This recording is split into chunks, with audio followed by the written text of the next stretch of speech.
Pistol gear head എന്ന ഒരു ടൈപ്പിലുള്ള ഹെഡുകൾ നിങ്ങൾക്ക് കിട്ടും. ഇത് ബോൾ ഹെഡ് ആയിരിക്കും. ബോൾ ഹെഡിലാണെങ്കിലും അതിന് നിങ്ങൾക്ക് ഒരു എന്താ പറയുക സ്ക്രൂ ടൈപ്പ് ലോക്കല്ല അതുണ്ടാവുക. നമ്മൾ ഈ ആക്സിലേറ്ററോ അല്ലെങ്കിൽ വണ്ടിയുടെ ക്ലച്ചൊക്കെ വലിക്കുന്ന പോലെയുള്ള ഒരു ചെറിയ ലിവറായിരിക്കും. അത് പ്രസ് ചെയ്ത് പിടിച്ചു കഴിഞ്ഞാൽ നിങ്ങൾക്ക് ഹെഡ് റിലീസായി കിട്ടും, എങ്ങോട്ട് മാറ്റാം. അപ്പോൾ കൈയെടുത്ത് ആ ഗിയർ വിട്ട് കഴിഞ്ഞാൽ അല്ലെങ്കിൽ ആ പ്രസ് ചെയ്ത സാധനം വിട്ട് കഴിഞ്ഞാൽ നിങ്ങൾക്ക് ഹെഡ് ലോക്ക് ആവുകയും ചെയ്യും. അങ്ങനെ ഒരു ഹെഡ് ഇന്ന് മാർക്കറ്റിൽ വെക്കുന്നുണ്ട്.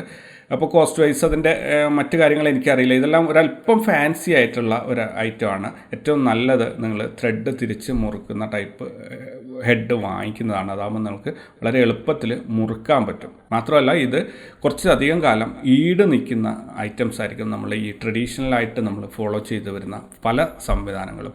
സ്പ്രിങ് ലോഡഡ് ആയിട്ടുള്ള ഒരു ഡിവൈസിനെ ഡിപ്പെൻഡ് ചെയ്യുമ്പോൾ അതിൻ്റെ സ്പ്രിങ് എത്ര കാലം ആ പ്രഷറിൽ നിൽക്കുന്നോ അത്ര കാലം മാത്രമേ അതിന് ഒരു ആയുസ് ഉണ്ടാവുള്ളൂ. അതിൻ്റെ അപ്പുറത്തോട്ട് എത്തിക്കഴിഞ്ഞാൽ അതിൻ്റെ ആയുസ് തീർന്ന് നമ്മളത് വലിച്ചെറിയേണ്ടി വരും. ട്രൈപോഡുകൾ ചൂസ് ചെയ്യുമ്പോൾ പ്രത്യേകം ശ്രദ്ധിക്കേണ്ട മറ്റൊരു കാര്യമാണ് നമ്മളുടെ ക്വിക്ക് റിലീസ് പ്ലേറ്റ് നഷ്ടപ്പെട്ടു പോവുക എന്നുള്ളത്.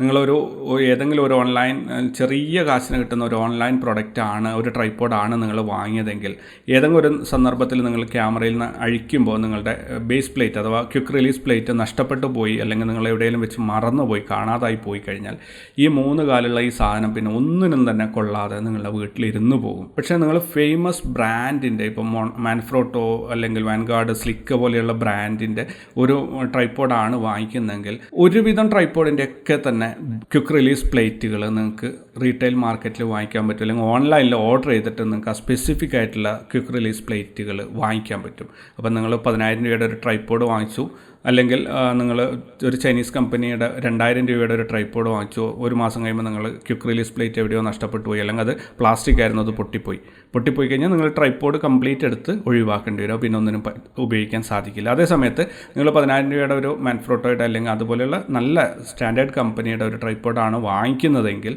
നിങ്ങൾക്ക് ബേസ് പ്ലേറ്റ് നഷ്ടപ്പെട്ടു പോയാൽ വീണ്ടും ഓർഡർ ചെയ്തിട്ട് അതേ ബേസ് പ്ലേറ്റ് കൊണ്ടുവന്നിട്ട് ഇതേ ട്രൈപോഡ് ഉപയോഗിക്കുക. അപ്പോൾ നിങ്ങൾക്ക് മെയിൻ്റനൻസ് കോസ്റ്റ് വളരെ കുറവാണ്. നിങ്ങൾ വൈൽഡ് ലൈഫിനെ ഡെഡിക്കേറ്റഡ് ആയിട്ട് വൈൽഡ് ലൈഫിൽ സ്പെഷ്യലൈസ് ചെയ്ത് പോകാൻ ആഗ്രഹിക്കുന്ന ഒരാളാണെങ്കിൽ നിങ്ങൾ ഒരു വിധത്തിലും വേറെ ഒരു ട്രൈപോഡും വാങ്ങിക്കരുത്. ട്രൈപോഡ് ഏതായി കഴിഞ്ഞാലും അതിൻ്റെ ഹെഡ് ഗിംബാൾ ഹെഡ് തന്നെ വാങ്ങിക്കാൻ ശ്രദ്ധിക്കണം. കാരണം വൈൽഡ് ലൈഫ് ഫോട്ടോഗ്രാഫിയിൽ നിങ്ങൾ അത് മാത്രമേ സഹായിക്കുകയുള്ളൂ. ഹെവി ആയിട്ടുള്ള ലെൻസുകൾ നിങ്ങൾക്ക് ഉപയോഗിക്കേണ്ടി വന്നേക്കാം. അങ്ങനെയുള്ള സന്ദർഭങ്ങളിൽ നിങ്ങൾക്ക് ഈ ഒരു ഗിംബാൾ ഹെഡായിരിക്കും ഏറ്റവും പ്രയോജനപ്രദമായിട്ട് നിങ്ങളുടെ കയ്യിൽ ഒതുങ്ങി നിൽക്കുക. നിങ്ങളുടെ ഭാരമുള്ള ലെൻസും ക്യാമറയൊക്കെ ക്യാരി ചെയ്യാൻ ഇത് മാത്രമേ നിങ്ങളെ സഹായിക്കുള്ളൂ. അതുകൊണ്ട് വൈൽഡ് ലൈഫ് സ്പോർട്സിലൊക്കെ ഡെഡിക്കേറ്റഡായി പോകാൻ ആഗ്രഹിക്കുന്ന ആൾക്കാർ, അതായത് അത്യാവശ്യം നല്ല ഒരു എക്യുപ്മെൻറ്റ് ഗിയർ സിസ്റ്റം വാങ്ങിച്ചിട്ട് അതിൻ്റെ കൂടെ ആ ഒരു നിലവാരത്തിൽ മുന്നോട്ട് പോകാൻ ആഗ്രഹിക്കുന്ന ആൾക്കാർ ഇത്തരം ഗിംബാൾ ഹെഡുള്ള ട്രൈപോഡുകൾ തന്നെ വാങ്ങിക്കുക. ഒരു അത്യാവശ്യം കോസ്റ്റ് ചിലവാക്കേണ്ടി വന്നു കഴിഞ്ഞാലും ഒരുപാട് വർഷങ്ങൾ, അതുപോലെ മറ്റുള്ളവരുടെ മുന്നിൽ നിങ്ങൾ നിങ്ങളെ തന്നെ പ്രസൻറ്റ് ചെയ്യുമ്പോൾ ഒരു സ്റ്റാൻഡേർഡ് കാണിക്കാനൊക്കെ നിങ്ങളെ സഹായിക്കുന്നത് ഇത്തരം ഗിംബാൾ ഹെഡുകളായിരിക്കും. അതുകൊണ്ട് ഒരു ടോപ്പിക്ക് സ്പോർട്സ് അല്ലെങ്കിൽ വൈൽഡ് ലൈഫിൽ സ്പെഷ്യലൈസ് ചെയ്യുന്ന ആൾക്കാർ നിർബന്ധമായിട്ടും ഇത്തരം ഗിംബാൾ ഹെഡുള്ള ട്രൈപോഡുകൾ വാങ്ങിച്ചിരിക്കണം. ട്രൈപോഡ് വാങ്ങിക്കുമ്പോൾ ശ്രദ്ധിക്കേണ്ട മറ്റൊരു കാര്യമാണ് വാട്ടർ ലെവൽ ഇൻഡിക്കേറ്റർ. നിങ്ങളുടെ ക്യാമറയിൽ ബ്രാൻഡഡ് ആയിട്ടുള്ള ഒരു ട്രൈപോഡാണ് നിങ്ങൾ വാങ്ങിക്കുന്നത്, ചിലപ്പോൾ 2-3 വാട്ടർ ലെവൽ ഇൻഡിക്കേറ്ററുകൾ നിങ്ങളുടെ ട്രൈപോഡിൽ ഉണ്ടാവും. അതായത് XYZ എന്നുള്ള 3 ആക്സിസിലും നിങ്ങൾക്ക് ബാലൻസ് ചെയ്യാനുള്ള വാട്ടർ ലെവൽ നിങ്ങൾക്ക് അതിനകത്ത് കിട്ടും. പക്ഷേ ചില ലോക്കൽ ബ്രാൻഡുകൾ നിങ്ങൾ വാങ്ങിക്കുകയാണെങ്കിൽ അതിനകത്ത് വാട്ടർ ലെവൽ ഉണ്ടാവില്ല. അപ്പോൾ നിങ്ങൾ ട്രൈപോഡ് ചൂസ് ചെയ്യുമ്പോൾ എപ്പോഴും വാട്ടർ ലെവൽ ഉള്ള ട്രൈപോഡുകൾ തന്നെ വാങ്ങിക്കാൻ ശ്രദ്ധിക്കുക. കാരണം ഈ വാട്ടർ ലെവൽ പലപ്പോഴും നിങ്ങൾക്ക് ഫോട്ടോഗ്രാഫിയിൽ അത്ര ഇമ്പോർട്ടൻ്റ് അല്ലെങ്കിലും വീഡിയോ ഷൂട്ട് ചെയ്യുന്നുണ്ടെങ്കിൽ ഇത് വളരെയധികം ഇമ്പോർട്ടൻ്റ് ആയിട്ടുള്ള ഒരു ഘടകമാണ് ഈ വാട്ടർ ലെവൽ. ട്രൈപോഡിൻ്റെ ഹെഡ് വാട്ടർ ലെവൽ കറക്റ്റ് ആക്കുക എന്നുള്ളത്.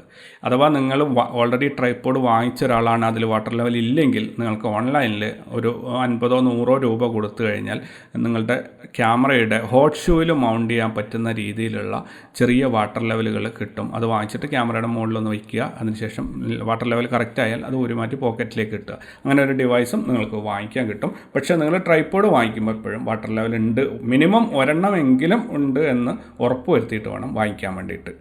പ്രത്യേകം ഓർക്കേണ്ട ഒരു കാര്യം, ഇതിൻ്റെ ലോക്ക്, ലെഗിൻ്റെ ലോക്ക് വാങ്ങിക്കുമ്പോൾ അത് പല പേരുകളിലാണ് അറിയുന്നത്. നമ്മുടെ നാട്ടിലാണെങ്കിൽ ഇതിന് അതായത് ഇന്ത്യയിലൊക്കെ പറയുന്നത് ഇതിന് 2 ടൈപ്പ് ലോക്കുകളാണ്. ഒന്ന് ത്രെഡ് ടൈപ്പ് ലോക്കും മറ്റൊന്ന് സ്നാപ്പ് ടൈപ്പ് ലോക്കും. സ്നാപ്പ് ടൈപ്പ് ലോക്ക് എന്ന് പറഞ്ഞാൽ അത് പ്രസ് ചെയ്തിട്ട് ലോക്ക് ചെയ്യാൻ പറ്റുന്നത്. പുറത്തോട്ടുള്ള നാടുകളിലൊക്കെ പോയി കഴിഞ്ഞാൽ നിങ്ങൾക്ക് ഇത് വേറൊരു പേരിലാണ് അറിയുക. ഒന്ന് ഫ്ലിപ്പ് ലോക്കും മറ്റൊന്ന് ട്വിസ്റ്റ് ലോക്കും. അപ്പോൾ ഫ്ലിപ്പ് ലോക്ക് എന്ന് പറഞ്ഞാൽ പ്രസ് ചെയ്തിട്ട് ലോക്ക് ചെയ്യാൻ പറ്റുന്ന, ട്വിസ്റ്റ് ലോക്ക് എന്ന് പറഞ്ഞാൽ ഞാൻ ത്രെഡ് ടൈപ്പ് പറഞ്ഞതുപോലെയുള്ള തിരിച്ച് മുറുക്കാൻ പറ്റുന്ന ലോക്കുകൾ. അപ്പോൾ ഈസി ടു യൂസ് എപ്പോഴും ഈ ഫ്ലിപ്പ് ടൈപ്പ് അല്ലെങ്കിൽ സ്നാപ്പ് ടൈപ്പ് എന്ന് പറയുന്ന പ്രസ് ആൻഡ് ലോക്ക് എന്നുള്ള ആ സിസ്റ്റമാണ്. അതായിരിക്കും നിങ്ങൾക്ക് ഏറ്റവും കൂടുതൽ സ്പീഡിൽ കാര്യങ്ങൾ ചെയ്യാൻ സഹായിക്കുക. അപ്പോൾ ഇത്രയൊക്കെയാണ് ഈ ഒരു ട്രൈപോഡിനെ കുറിച്ച് എനിക്ക് ഷെയർ ചെയ്യാനുള്ള ഇൻഫർമേഷൻസ്. നിങ്ങൾക്ക് എന്തെങ്കിലും ഇതുമായിട്ട് ബന്ധപ്പെട്ട സംശയങ്ങളുണ്ടെങ്കിൽ നിങ്ങൾക്ക് തന്നിരിക്കുന്ന വാട്സപ്പ് നമ്പറിൽ ബന്ധപ്പെടാവുന്നതാണ്, അല്ലെങ്കിൽ നേരിട്ട് എന്നെ വിളിക്കാം. അതുപോലെ നിങ്ങൾക്ക് എന്ത് ക്വസ്റ്റ്യൻസ് ഉണ്ടെങ്കിലും നിങ്ങളുടെ എടുക്കുന്ന ഫോട്ടോസ് ഇപ്പോൾ ഈ ഒരു സ്റ്റാൻഡിൽ നിന്നുകൊണ്ട് നിങ്ങൾ എടുക്കുന്ന, ഇപ്പോൾ ഒരുവിധം കാര്യങ്ങളെല്ലാം നമ്മളിവിടെ ഷെയർ ചെയ്ത് കഴിഞ്ഞിട്ടുണ്ട്.